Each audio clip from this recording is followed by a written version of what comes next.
one of the things I noticed quite quickly was that if people scheduled their time so they took more vacations, the number of hours they could work productively actually went up, not down. So you can get the balance right, but it's not a simple thing to do. But so it isn't that you're only going to find engagement in sheer physical productive activity. There's lots of places where you can be engaged. You can be engaged in art, you can be engaged in literature, you can be engaged in relationships, you can be engaged in your children. Like, there's no shortage of places of meaning. But you have to interact with those places of meaning properly.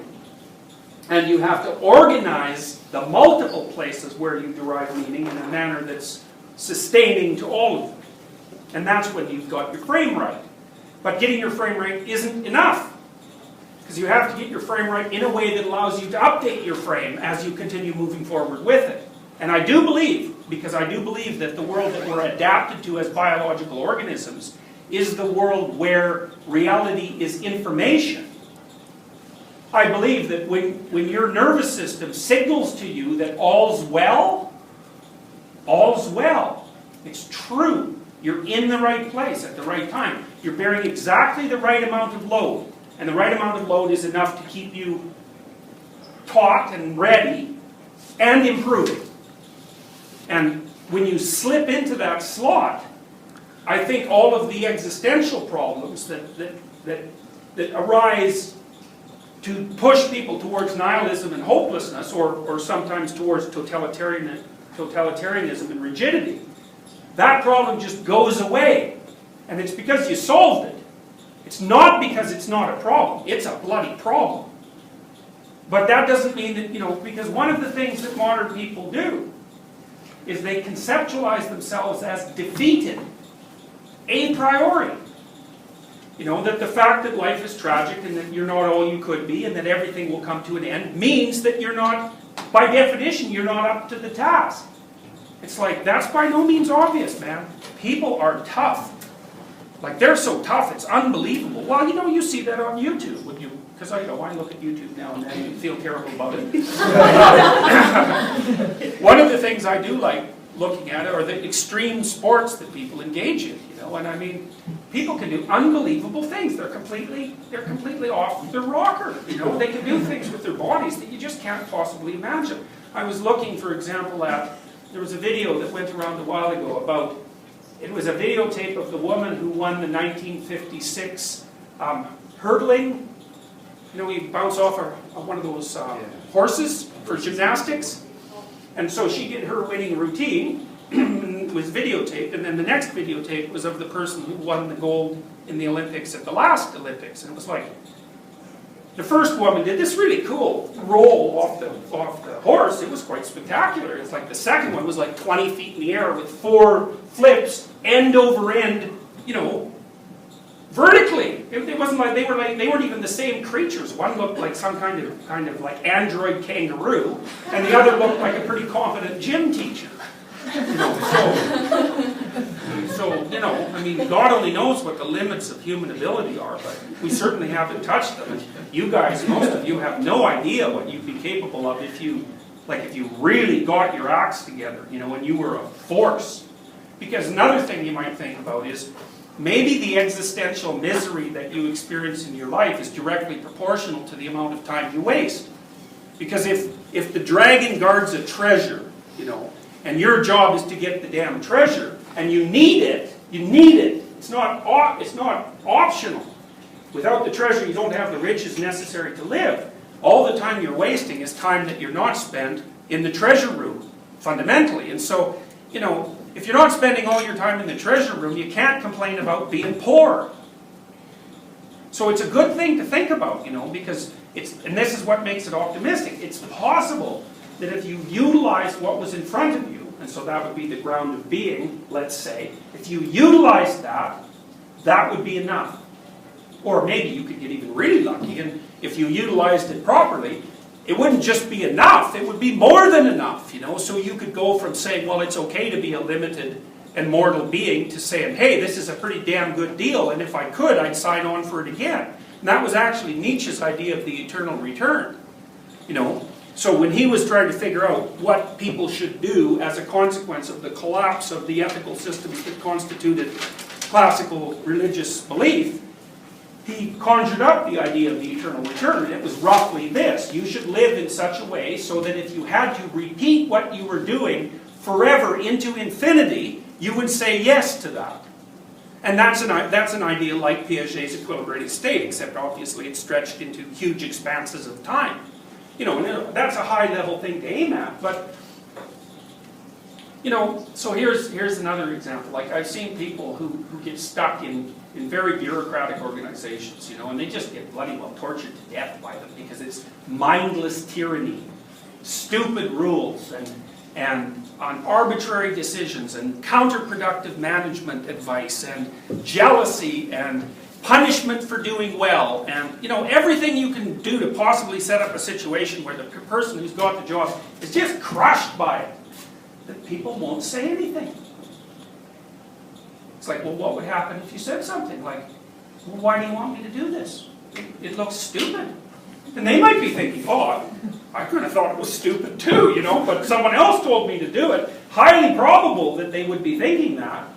It's like, what happens if you just refuse to do stupid, useless, meaningless things? It's like, that's a rule. I don't do stupid, useless, meaningless. Well, you know, one of the things that happens in corporations, and I've seen this happen many times, is that the corporation gets, it's like an elephant that gets loaded with intestinal parasites. And I mean that as a biological analogy, I really do.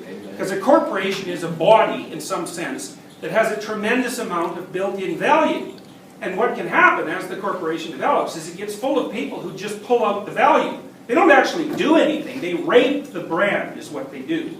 Because the brand has value, you know, like the Disney brand has value because it's associated with quality. You know, and if you wanted to destroy that, you take over the company and you put out Snow White 2 and Snow White 3 and Snow White 5 and Snow White 12 and everybody would buy it until like Snow White 20 when they wouldn't trust you anymore, and then you've sucked all the value out of the company and it's dead. You know, or you get people who come into the corporation and all they want to do is maneuver up to the top. They don't give a damn about what the thing is supposed to be producing or about how they're structuring their relationships with others.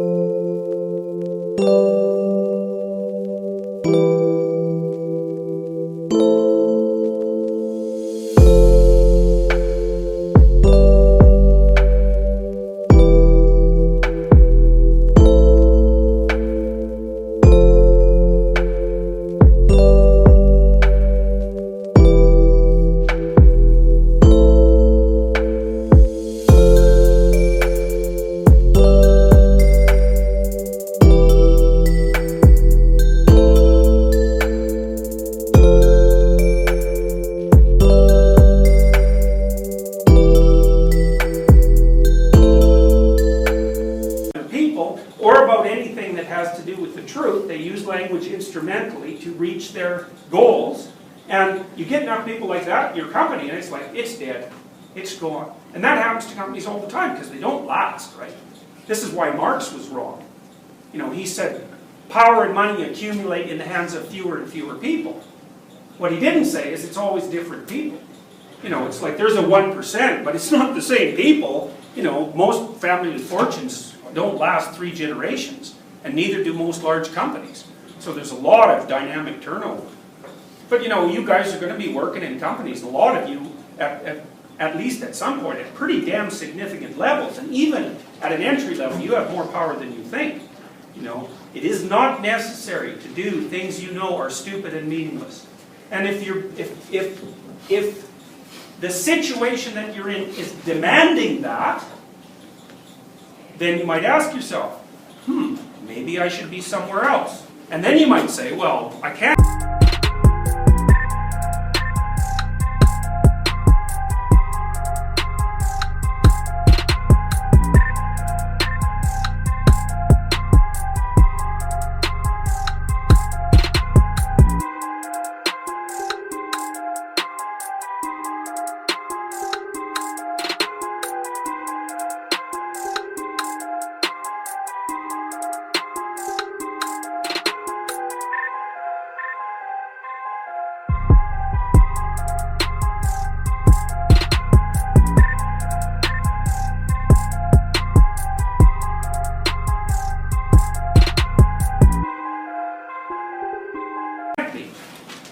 what I would say to that is prepare yourself to be. Like if you're going to go into a company and you want to live ethically, you need an escape strategy. And you need to have that along with you all the time. So you need an updated resume, and you need to be keeping your damn eye on the job market so that you can see where the other opportunities lie for you, and so you're not afraid to pursue them. You know, so you got to hone your interview skills. You got to keep your damn resume polished up. You got to make sure you have a broad social network, and you have to do it consciously. And so that if some dingbat tells you to do something counterproductive, meaningless, and we'll push it one step farther, clearly unethical, you can say no. And you can mean it, because no means I'm not doing that. And if you push me, we'll either have a war or I'll go somewhere else. It's like, that's what no means. That's what it means. It means I'm not doing this. And you can't say no till you have an alternative, right? You have to set yourself up so that no doesn't kill you.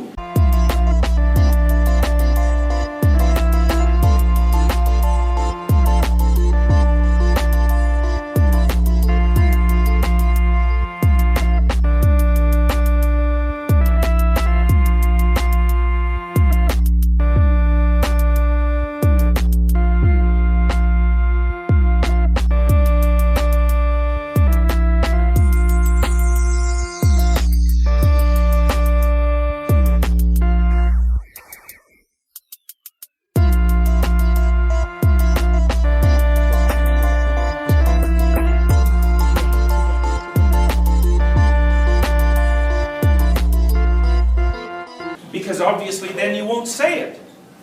And these are important things to consider, because the actions that you take at the level of your individual career are going to have far more impact on the ethics and the productivity of the place that you work than you can imagine, especially if you're someone who's straight and sees what's right in front of their face. Because those are the people that keep the damn companies running. And there's not necessarily that many of them. You know, the Price's Law rule is that square root of the number of people who are doing a job do half the work. So you could say that in a company of 1,000 people, 30 people are doing half the work. You know, and you could be one of them. And then if you are one of them, you can bloody well say no, because they actually need you. And so your loss can be a catastrophe. And that's what you want to aim for. It's like you want to be the person whose loss would be a catastrophe, because then you've got some power, and then you can bargain. And then you don't have to do stupid, useless, crooked things. And you'll have a much better life if you don't have to do those things.